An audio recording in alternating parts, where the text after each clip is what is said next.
بسم اللہ الرحمن الرحیم۔ ناظرین السلام علیکم ورحمۃ اللہ۔ ناظرین، معارف القرآن جلد دوم، سورۃ النساء نمبر 4 اور آیت نمبر ہے 46، پیج ہے 425، 425۔ ناظرین، ایپیسوڈ نمبر 1 اور وی لاگ نمبر 405، 405 خلاصہ تفسیر ہم آپ کے سامنے رکھ رہے ہیں۔ ناظرین، اس کتاب کا نام ہے قرآن کریم، جس کا ترجمہ، تشریح، تفسیر اور تلاوت کلام روزانہ کی بنیاد پر ہم آپ کے سامنے رکھتے ہیں، اس نیت سے کہ آپ خود بھی سنیں گے اور لوگوں تک پہنچائیں گے۔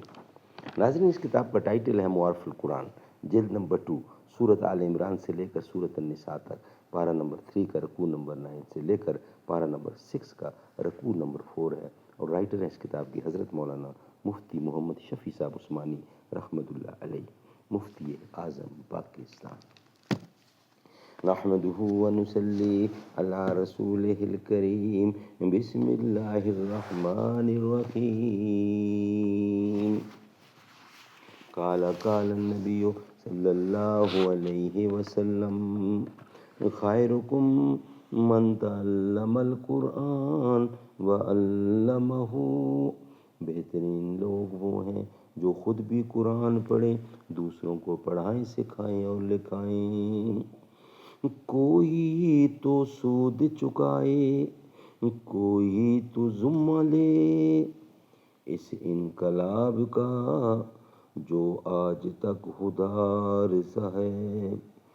رنگ محفل چاہتا ہے ایک مکمل انقلاب، چند شمعوں کے بھڑکنے سے سحر ہوتی ہے۔ کچھ اصولوں کا نشہ تھا، کچھ مقدس خواب تھے، ہر زمانے میں شہادت کے یہی اسباب تھے۔ قرآن کریم کی آیات تلاوت کر چکا ہوں میں پچھلے ویلاگ میں 46۔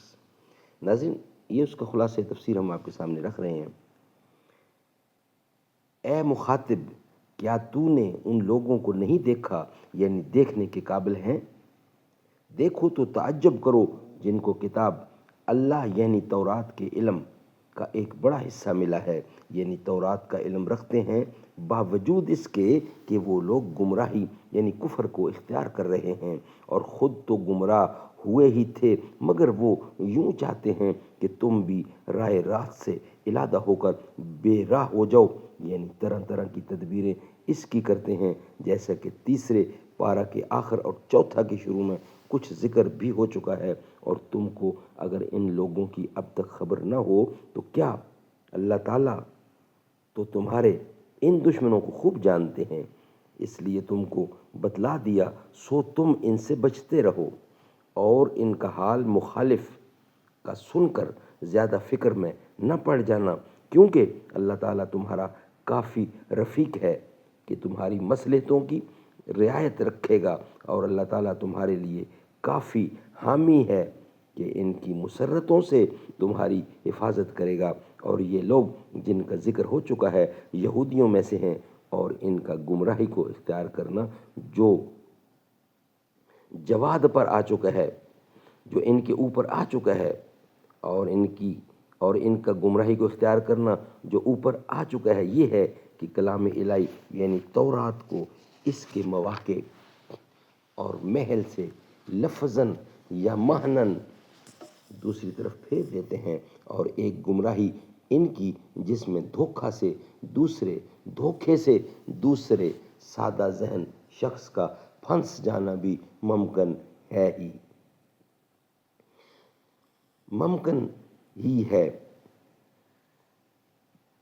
ہی یہ ہے کہ وہ رسول اللہ صلی اللہ علیہ وسلم سے بات چیت کرتے وقت یہ کلمات کہتے ہیں جو آگے مذکور ہوتے ہیں۔ ان کلمات کے دو معنی ہیں، ایک اچھے اور ایک برے۔ وہ لوگ برا مطلب لیتے تھے اور دوسروں پر ظاہر کرتے تھے کہ ہم اچھے مطلب سے کہتے ہیں، اور اس سے کسی مسلمان کا دھوکہ بھی آ کر بعض ایسے ہی کلمات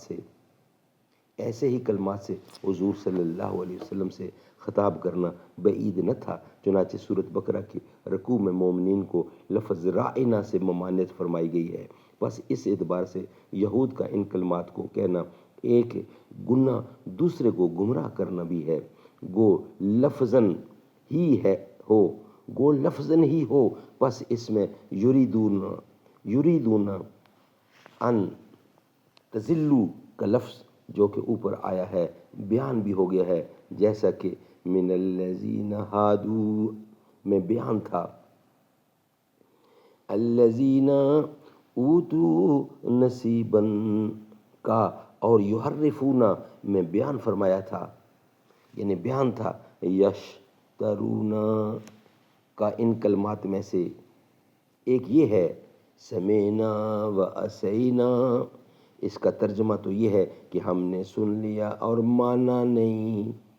اس کا اچھا مطلب تو یہ ہے کہ آپ کا ارشاد ہم نے سن لیا اور کسی آپ کے مخالف کا قول جو کہ ہم کو بہکاتا تھا نہیں مانا۔ اور برا مطلب ظاہر ہے کہ ہم نے آپ کی بات کو سن تو لیا مگر ہم عمل نہ کریں گے۔ اور دوسرا کلمہ یہ ہے اسمح غیر مسمعن، اس کا لفظی ترجمہ یہ ہے کہ تم ہماری بات سنو اور خدا کرے تم کو کوئی بات سنائی نہ جاوے۔ اس کا اچھا مطلب تو یہ کہ تم کو کوئی مخالف اور رنج دہ بات نہ سنائی جاوے، بلکہ آپ کا ایسا قول، آپ کا ایسا اقبال رہے کہ جو بات فرمائیں سب اس کے جواب میں موافقی بات آپ کو سنائیں۔ اور برا مطلب یہ ہے کہ تم کو کوئی موافق اور مسرت بخش بات نہ سنائی جائے، بلکہ آپ جو بات کہیں اس کا جواب مخالف ہی آپ کے کان میں پڑے۔ اور تیسرا کلمہ یہ ہے رائنا، اس کے دونوں اچھے اور برے مطلب سورۃ بقرہ میں گزر چکے ہیں کہ اچھے معنی تو یہ ہیں کہ ہمارے رعایت کیجئے، اور برے معنی لغت یہود میں دشنان ہے۔ غرض ان کلمات کو اس طور پر کہتے ہیں کہ اپنی زبانوں کو لہجہ توقیر سے لہجہ تحقیر کی طرف پھیر کر اور دل سے دین میں طعنہ زنی اور تحقیر ہی کی نیت سے۔ وجہ یہ ہے کہ نبی کے ساتھ طعن و استہزاء عین دین کے ساتھ طعن و تمسخر ہے، اور اگر یہ لوگ بجائے دو معنی دینے والے الفاظ کے یہ کلمات کہتے، بجائے سمینا و اسینا کے سمینا و اطعنا، جس کے معنی یہ ہیں کہ ہم نے سن لیا اور مان لیا، اور بجائے اسمع غیر مسمعن کہ صرف اسمع، جس کے معنی خالی یہ ہیں کہ آپ سن لیجئے، اور بجائے رائنا کے انظر، جس کے معنی یہ ہیں کہ ہماری مصلحت پر نظر فرمائیے۔ اور یہ کلمات معنی شرارت سے پاک ہیں، تو اگر یہ کلمات کہتے تو یہ بات ان کے لیے بہتر اور نافع بھی ہوتی، اور حقیقت میں بھی موقع کی بات تھی، مگر انہوں نے تو ایسے نفع اور موقع کی بات کہی نہیں، بلکہ وہی بیہودہ بات بکتے رہے۔ اس لیے ان کو یہ تکلیف پہنچی کہ ان کو خدا تعالیٰ نے ان کے کفر کے سبب جس میں یہ کلمات بھی آ گئے اور بھی ان کے سب اقوال و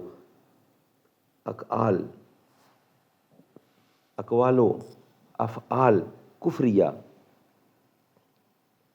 داخل ہو گئے، بس ان سب کفریات کے سبب اللہ تعالیٰ نے ان کو اپنی رحمت خاصہ سے دور پھینک دیا۔